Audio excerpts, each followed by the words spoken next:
Hi, I'm Belinda. Welcome along. I'm about to transform this gorgeous little carved hall table. It's got a split in the top between two boards, and it's also got an issue with the front in the carving. So I managed to get it for a steal because of these reasons. Unfortunately, I didn't grab any before photos. I was so excited when I brought it home, I just jumped straight in. So I re-glued that join together where it had separated, and I put it in some clamps and I held them on for about a week. But unfortunately, as you can see, it hasn't held well. So I'm going for plan B. I'm filling the join with some timber filler, and I'm going to do a paint and stain effect on the top. So I still have the look of timber without a noticeable fill line showing. So what I'm doing is I'm just taping either side of that join so I can concentrate my timber filler just into that join. At the end of this process, as long as my timber filler is at the height of the tape, I know I've got enough fill in there. I've also taped underneath to make sure that I can get enough filler down into there. The first round of filler, I added extra water and made it quite runny. I wanted it to be able to seep down to the tape that I'd placed underneath the table. Once the first layer was completely dry, I went in with another 2 layers. The following 2 layers, I did a normal filler to water ratio.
The table had such beautiful carvings in the front, I needed to give that a good scuff sand and clean. So I went in with my Dixie Belle White Lightning and I used a brass brush. Now this helped me get into all the little nooks and crannies and give it a good clean, but it also gave it a scuff sand at the same time. Because it's hardwood, the brass brush didn't damage the actual timber itself, it just scuffed up the old worn finish. Once I'd finished with the cleaning, I gave it a rinse with some fresh water to remove any cleaning residue. You want to make sure that there's no cleaner left behind before you add any paint or anything to your surface, because it may prevent it from sticking.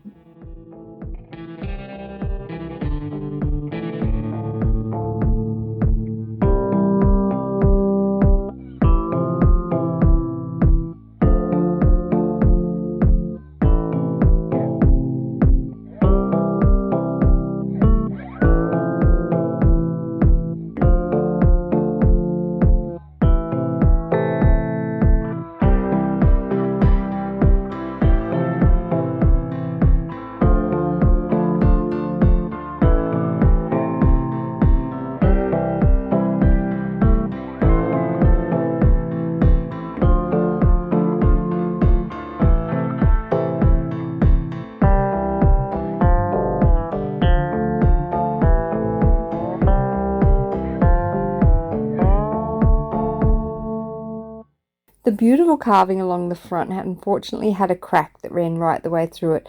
Now I think that it had been like that since day dot, because it had the original glue sanding wood mix that they do put into these reproduction pieces to fill in that join. So when they'd filled it back, though, they hadn't aligned it properly and there was a variation between the two joins. So what I've had to do was I sanded it completely down flat as best as I could, and then I had to go in with some filler to fill that crack.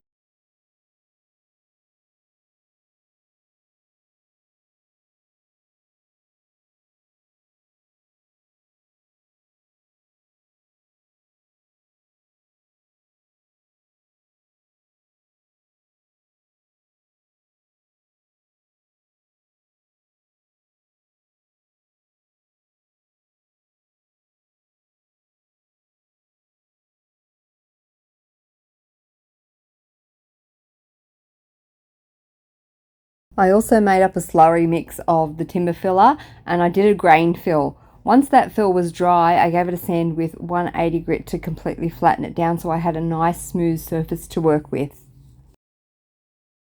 Because I'm painting, I want to start with a good primer. So this is my favorite, hands down. This is the Zinsser Bin Primer and it's a shellac based one. It has fantastic adhesion properties. I can paint just about anything and my paint will stick. I don't have to worry about it flaking or peeling off as long as I've done a good prep before I apply.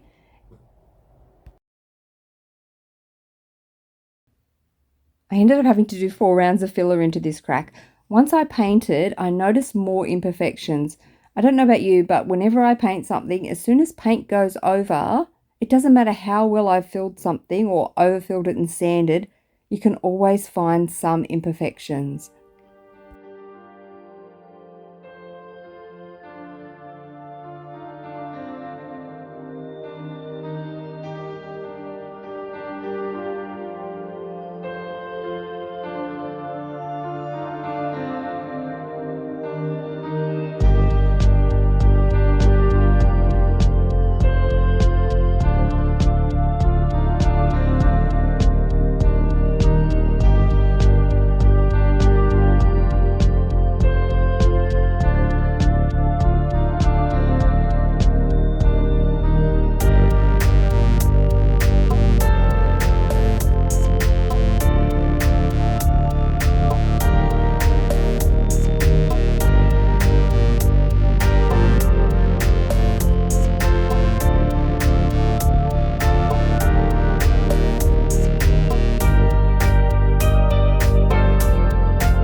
This is my walnut glaze that I use quite often, and I use this for all my faux wood staining effects, where I have to paint something and have to do a wood glaze over the top. So all I do is I mix some water-based polyurethane with some stain. I like the colour walnut. You can use any colour. Any colour that you like you can turn into the stain, and you can make it as strong as you like or as translucent as you like. I find the more stain that I add to the polyurethane, the darker it'll be. So this is just the tail end. I keep this sponge brush. This is just a foam sponge brush, and I keep that in there, and I don't ever take it out. So all I'm going to do is add some water-based polyurethane. I've already mixed this, so we'll add about halfway.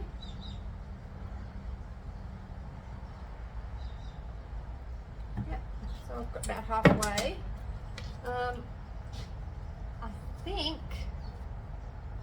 this was about 350 mils, I think, from memory. So I've probably got maybe about 200 mils in there. Now I'm just going to add a little bit of the stain.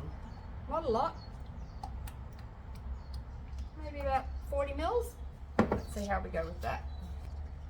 The thing is, when you use this, you have to remember to mix it, because all the stain will settle to the bottom and all the polyurethane will float, so it will separate, so you need to keep it mixed when you use it. I think I've made it a bit too dark actually. Yeah. Yep, a little bit too dark, so I'm just going to add some more polyurethane.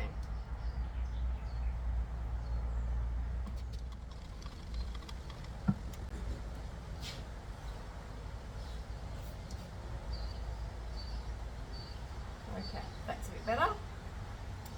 So now let's give it a crack. Once my paint was dry, I gave it a scuff sand with 220 grit to remove the satin finish of the paint. The next step can get quite messy with spluttering, so I did cover the base of the table where I had already painted with an old sheet. I applied a nice generous coat of the glaze, making sure I had enough coverage to work with. Once I was happy with the coverage of my first coat, I then started the graining effect with my small nylon brush. Starting from one side of the table, I worked my way in long sweeping motions, following the direction of the grain as it would naturally occur. Grain doesn't actually come in dead straight motion. It does have a bit of a flow and a bit of a curve to it, so you want to kind of follow that line so it looks a bit more natural. The glaze will build up on the bristles of the brush, so I did have an old rag on hand to wipe off any excess as I went. It's winter here, so luckily for me, that gave me a bit longer work time. If it would have been hotter, or it would have been a larger area that I was covering, I would have done it in smaller sections. I ended up doing this whole process twice, because the first time I didn't think it was quite dark enough, and that gave me a little bit more depth to the top.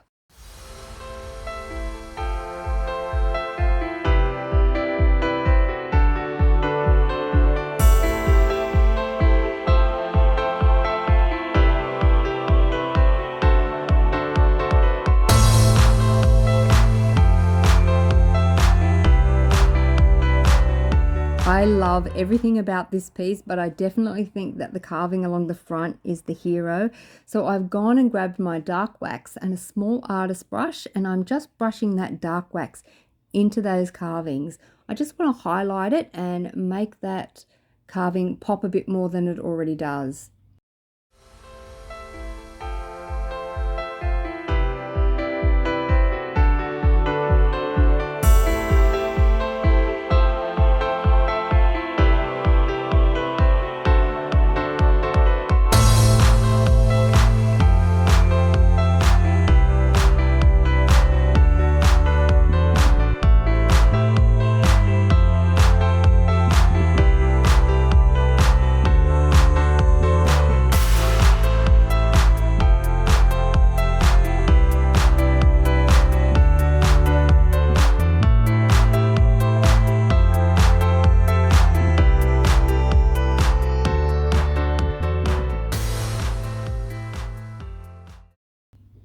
So once I'd applied the dark wax, I then went in with a sock and I buffed the top, making sure that there was no dark wax left on the top, but the dark wax remained in those carving areas. Questions on this process? Drop your comments down below and I'll answer as best as I can. All done, and I appreciate you sticking around this far. Would love to hear your thoughts down in the comments below. I especially want to hear from anyone who doesn't like painted furniture, but who stuck around through the whole video and quite likes the transformation that this little table has gone through. Let me know. Thanks for watching, guys.